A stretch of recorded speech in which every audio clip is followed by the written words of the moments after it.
Hello, hello. Here's Augie again with another mind bender for you.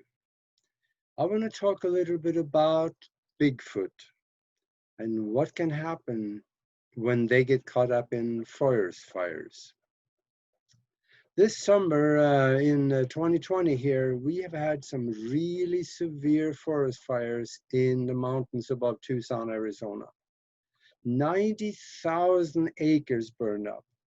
And when this happens, everything that lived in the burned out areas becomes homeless and they got to go somewhere else to live temporarily.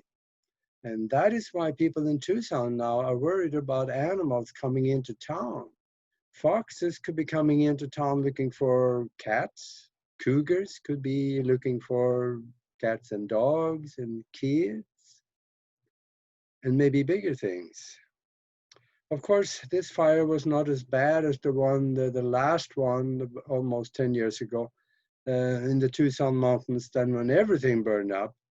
So then, at that time, all the animals, they kind of came into town looking for food. And there has been a few stories of people on the other side of the Tucson mountains that have seen what they thought was a Bigfoot. Actually, a family of Bigfoot. So I'm wondering how they came out during this fire here. We haven't heard anything yet. But there are many other places around the country where firefighters have had some really strange stories to tell, actually interacting with Bigfoot on the edges of forest fires. There's one specifically I want to tell you about. There was an incident in 1999 that was written up in an investigated report put out by the Bigfoot Field Research Organization. They call themselves BFRO. The witness who talked about it was a firefighter for the federal government. He said that on August 6, 1999, there was an area of Battle Mountain, Nevada, which had had several brush fires that soon spun out of control, and they went uncontrollable. He said a group of firefighters walked through a charred terrain, coming across an apparently injured large humanoid figure. The witness that gave this report says that they called it an animal because it had hair all over and was limping and walking while touching the ground occasionally with his hands. Kind of like an ape, but not like a bear. Now, they captured the animal. They got on the radio and contacted a local veterinarian and a medical doctor, and also the U.S. Department of Fish and Wildlife, Department of Interior, the Bureau of Land Management was on the scene. The animal was tranquilized and moved to an unknown location. The firefighters and later on the other people that were there, they were told under no circumstances to ever talk about what they saw. This animal was approximately 7.5 feet long or tall. Now that is 2 meters and 28 centimeters tall for you Europeans out there. That is a really tall guy. It had human-like arms and legs. The face was not quite like a man or an ape. It was kind of a combination between the two of them. He had 5 fingers with a human opposition thumb. And he tried to communicate with the doctor and the nurse that was there. And that he did as soon as he realized they were trying to help him. He had multiple burns on his hands, legs, feet, and the rest of the body. Some second and third degree burns. Approximately 45% of his body had burns. And that is very serious. The doctor and the veterinarian was working together, caring for him and moving him to an unknown location locally.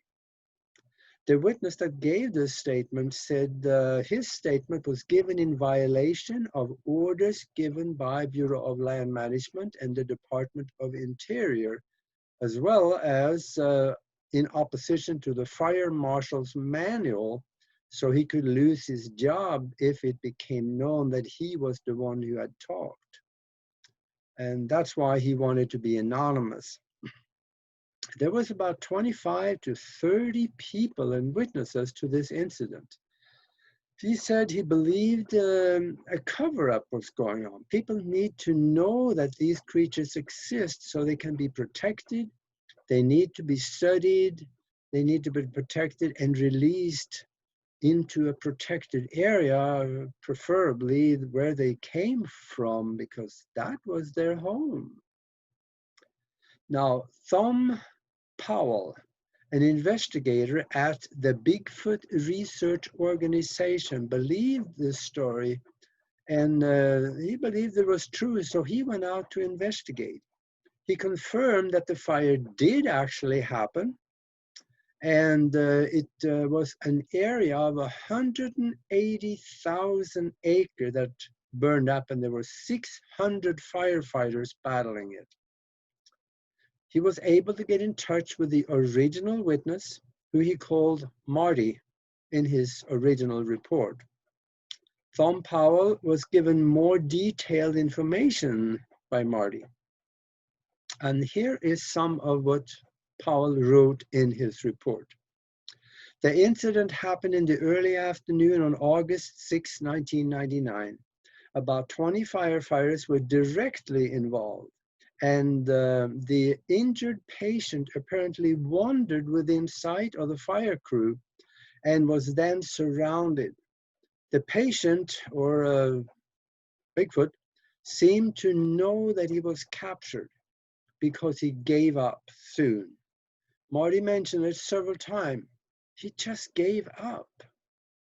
The patient sat down on his buttocks, giving no evidence that he would resist, like a dog gives up when he knows there's nothing he can do, and then you can do anything with him.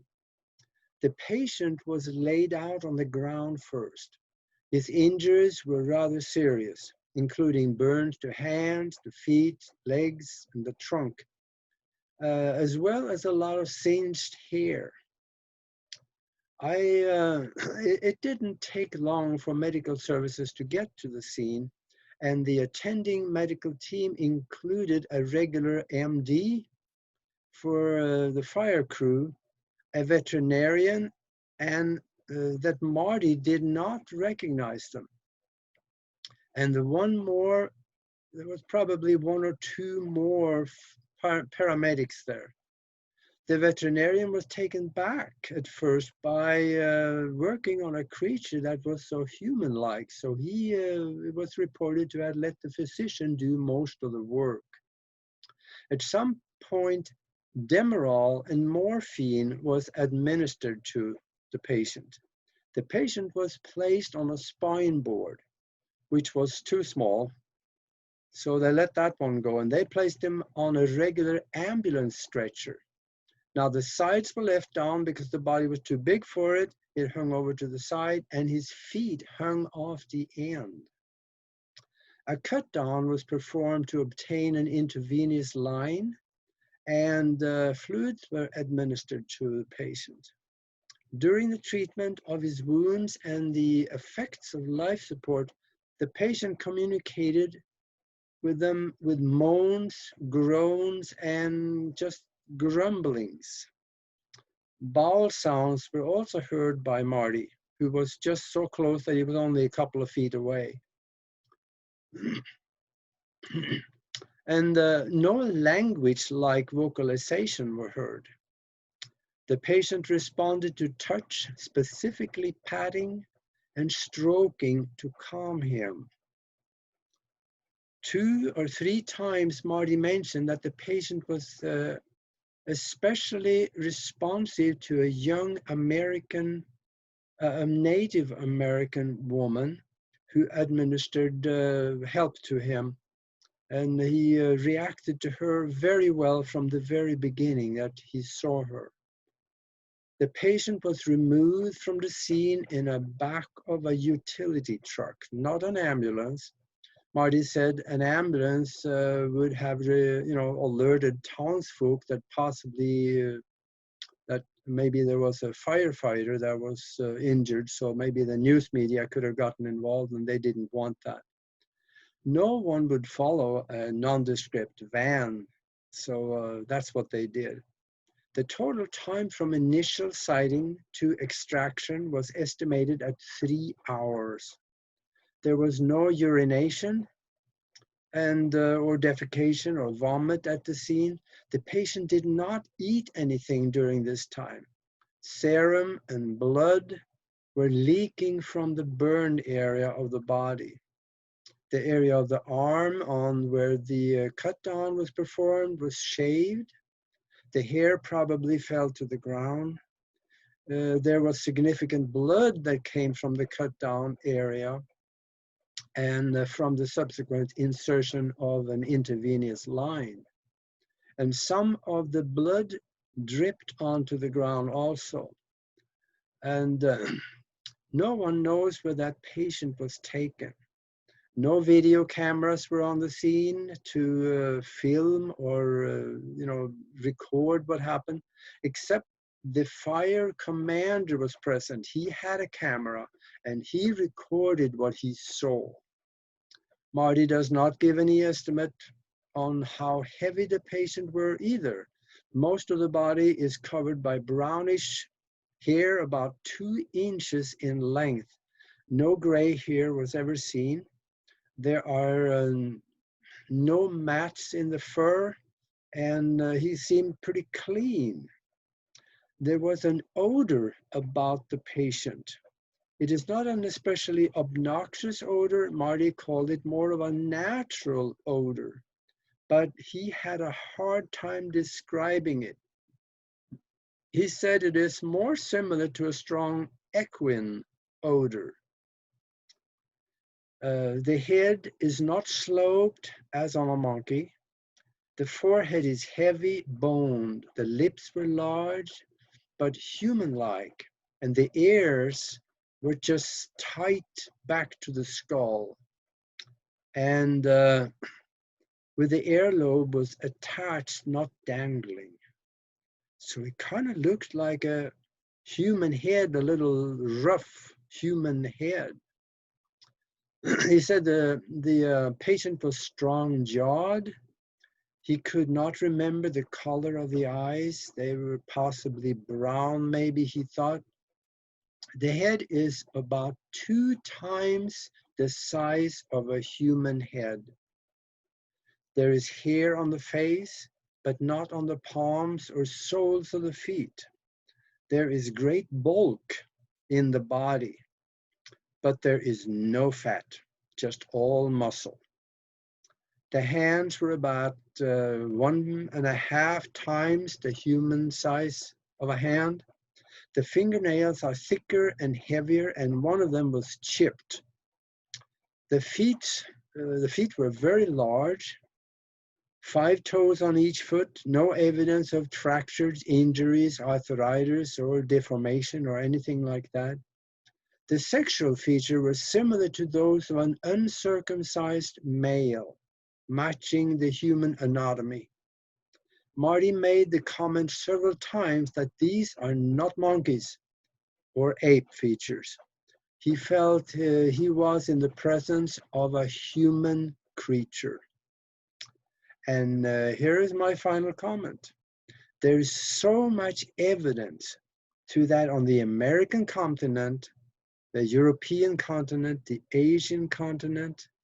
There is creatures we call Bigfoot, Sasquatch, Yeti. And they are living among us in the woods, in the mountains, in caves.